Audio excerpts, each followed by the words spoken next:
So'nggi harbiy eskalatsiya fonida Qatar hukumati o'z hududiga qaratilgan raketa hujumlarini qattiq ravishda bartaraf etilgan deb e'lon qildi. Qatarning mudofaa, ichki ishlar va tashqi ishlar vazirliklari birgalikda o'tkazilgan matbuot brifingida mamlakat qurolli kuchlari Eron yo'nalishidan uchgan bir nechta raketalarni muvaffaqiyatli yo'q qilgani va insonlar qurbon bo'lmagani haqida rasmiy bayonot bilan chiqdi. Bugun poytaxt Dohada yashayotgan yurtdoshimiz Hamrobekning Kunuzga aytishicha, Qatarda hech qanday vahima yo'q va odamlar davlatiga ishonmoqda. Siz hozir mana Qatardasiz. Oxirgi marta siz bilan Qatarda biz ko'rishganimizda juda ham xavfsiz, tinch bir o'lka edi.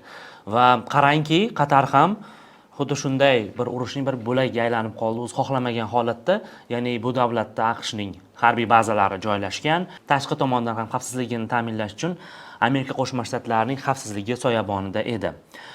Ayni dam Qatarda, ya'ni siz poytaxt Dohada yashaysiz. U yerda vaziyat qanaqa va kecha emas, undan oldingi o'sha raketa hujumlari bo'lgan paytda u yerda qanaqa holat yuz berdi? Dohada raketa hujum boshlanishidan oldin yarim soat oldin o'zi telefonlarga harbiy mobil qurilmalarga, kofe mashinalarimizga ham o'zi iltimos uyda o'tiringlar, favqulodda holat bo'lyapti degan xabarlar keldi. Undan so'ng ovoz, ya'ni birinchi raketa ovozlari, unga qarshi kurashlar, oynalar zirillashi, bunaqa hammasi eshitilib turdi. Undan keyin kechki paytda yana 10 soat 10:30 atrofida osmonda gullash ovozlari, shu raketalar tushishi, ularga qarshi kurashlar bemalol ko'rsangiz bo'ladi. Bugunning o'zida ham soat 8:30 atrofida qo'shilishdan oldin yana bir raketani o'sha osmonda ko'rishimiz mumkin. Bu ham yo'q qilindi. 10 daqiqa yoki 20 daqiqa oldin telefonimizga favqulodda holat degan xabar kelganidan keyin bo'ldi. Ya'niki fuqarolar ogohlantirilyapti va o'sha raketa hujumlaridan ancha oldin sizlar ogoh bo'lib, tadorikingizni ko'rib qo'yapsiz. Xuddi shunaqa.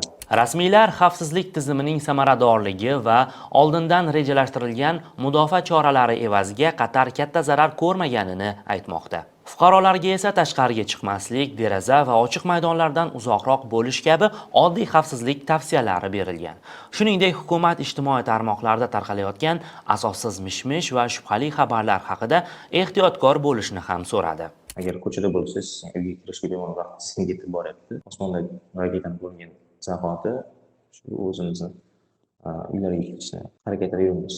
Umuman olganda Qatarda havodan mudofaa tizimi juda ham yaxshi ishladi. Buni mahalliy o'sha hokimiyat organlari, hukumatdagilar ham matbuot anjumanida aytib o'tishdi. O'sha o'nlab raketalardan deyarli hammasini biz urib tushirdik. Bundan oldin bizning xuddi shunaqa prognozimiz bor edi, ya'ni Eron hujum qilishi va bunga tayyor turgandik dedi. Amaliyotda ham shunday bo'ldimi? Xuddi shunday, ya'ni yaqinda ko'rishim bo'yicha 65 ta raketalardan 64 tasi qilingan, adashmasam 66 tadan 65 tasi, 12 ta drondan 11 tasi mayda bo'laklari yerga tushgan. U Al-Udayd aviabazasidan 12 kilometr uzoqlarda o'sha raketa tushdi. Videolar tarqab ketdi. Keskinlik avj olgan paytda Qatar rasmiylari havo hududini vaqtincha yopganini bildirdi. Bu chora esa reyslar xavfsizligini ta'minlash va shubhali raketa hujumlari xavfini kamaytirish uchun amalga oshirilgan edi. Natijada Qatar Airways va boshqa aviakompaniyalarning parvozlari vaqtincha to'xtatildi. O'zbekistonga ketaman desak ham yo'llar yopiq, lekin juda qo'rqayotgan hamyurtimizni hali ko'rmadim deydi ushbu suhbatdoshimiz. Hozir Dohada to'g'risini aytsam, xavfsizlik, ya'ni yuqori, hech qanaqa qo'rqinchli vaziyat yo'q, chunki yashayotgan joyim aviabazalardan va boshqa harbiy zonalardan juda uzoqda, ya'ni orada o'ta ham masofa katta, ya'ni faqat ovoz eshitiladi, lekin undan qo'rqinchli joyi yo'q. Qatar hukumati bu hujumlarni xalqaro huquqni buzuvchi va suverenitetga tahdid sifatida qoraladi, hamda mintaqaviy tinchlikni saqlashni ustuvor maqsad deb e'lon qilgan ko'plab arab davlatlari bilan birgalikdagi bayonotga ham qo'shildi. Jumladan Qatar, Amerika Qo'shma Shtatlari, Birlashgan Arab Amirliklari, Saudiya Arabistoni, Kuvayt, Bahrayn va Iordaniya kabi davlatlar Eronning raketa va dron zarbalarini keskin qoralab, bu harakatlarni mintaqaviy xavfsizlik va barqarorlikni buzuvchi amaliyot deb atashdi. Eron esa urush boshlanishidan avval bunday yo'l tutishi mumkinligini aytib, ogohlantirgan edi albatta.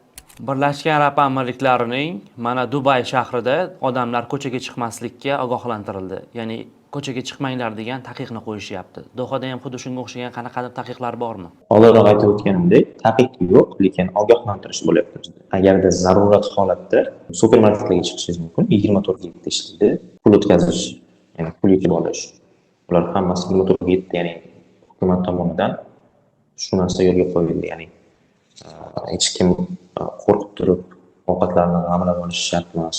Ko'rishingiz mumkin, unchalik odamlarda sarosima katta emas. Qanchalik siz bu davlatga ishonasiz? Chunki siz o'sha yerda yashayapsiz oylardirki, sizni xavfsizligingizni ta'minlab berishiga qanchalik ishonasiz? Avvalambor tavakkal, xavfsizligi juda ham katta.